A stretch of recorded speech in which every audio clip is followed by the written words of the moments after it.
Coach, you obviously losing a lot of those big names from last year's group. Just how have you felt your group now as you guys sort of reload? How you feel like the group's come together so far? You know, we're taking steps. Came out hot like jalapenos, you know, and everybody was excited. But this day 10, and it's hot out there.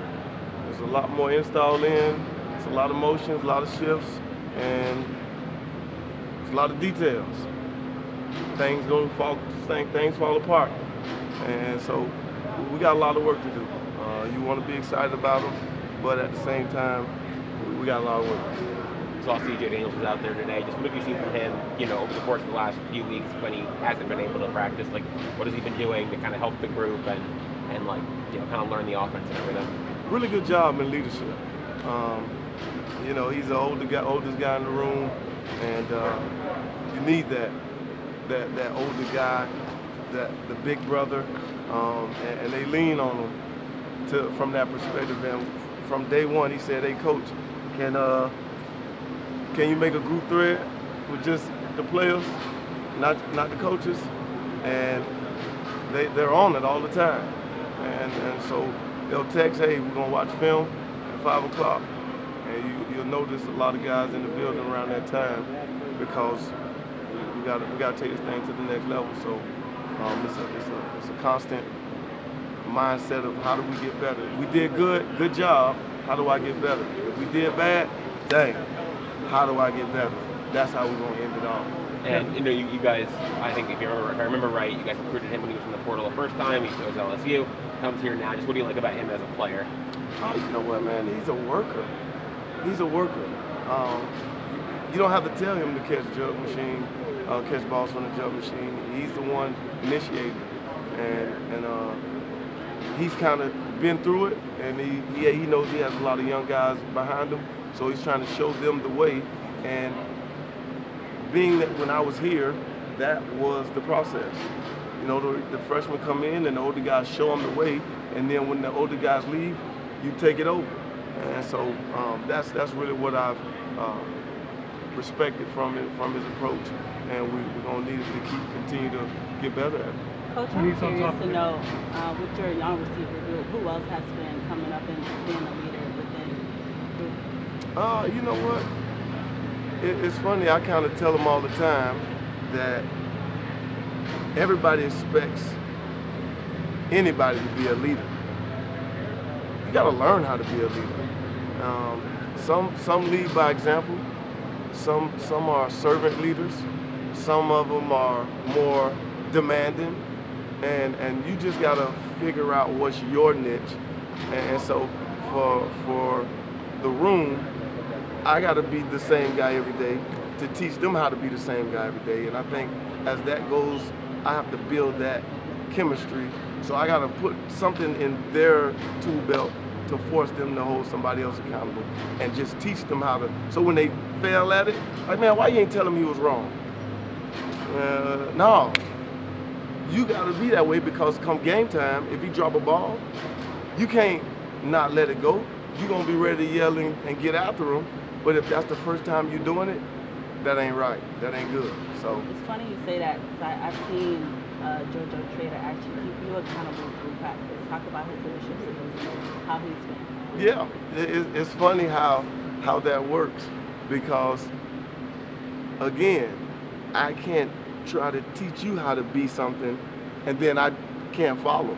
So when they have the opportunities to hold me accountable, oh boy, they're gonna take advantage of it. And understanding it and knowing it, I laugh and I don't want to do it or whatever the case may be at the moment, but it's like I have to because this is a learning curve for them. If I can do it, then you definitely can do it. Hey, Coach Kevin, I know a lot of people have been wondering, what's your favorite color? Blue. Yes, sir. Not orange or green? The competition between Malachi and Ray, how's that going? It's going great. It's going great. I hope that everyone watching from the side can see it.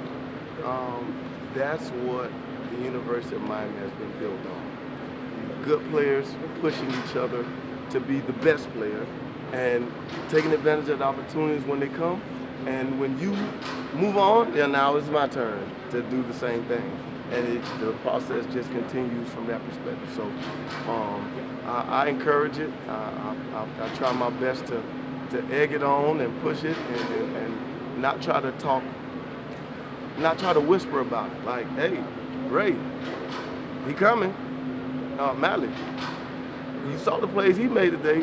Come on, let's go. And so it's definitely a competitive vibe right now, and there's no animosities. There's nothing negative about that. It's all positive, and we're trying to do everything we can to help the Hurricanes win games.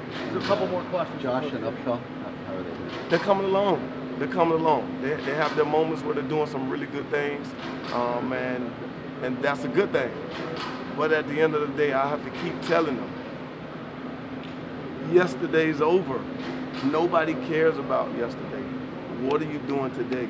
And so I know when young people do good and people start praising them, they just relax. And that's the people problem.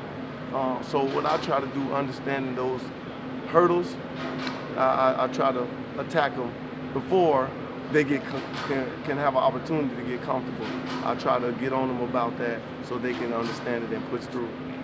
What makes Malik special? Say that again? What makes Malik special? You know what?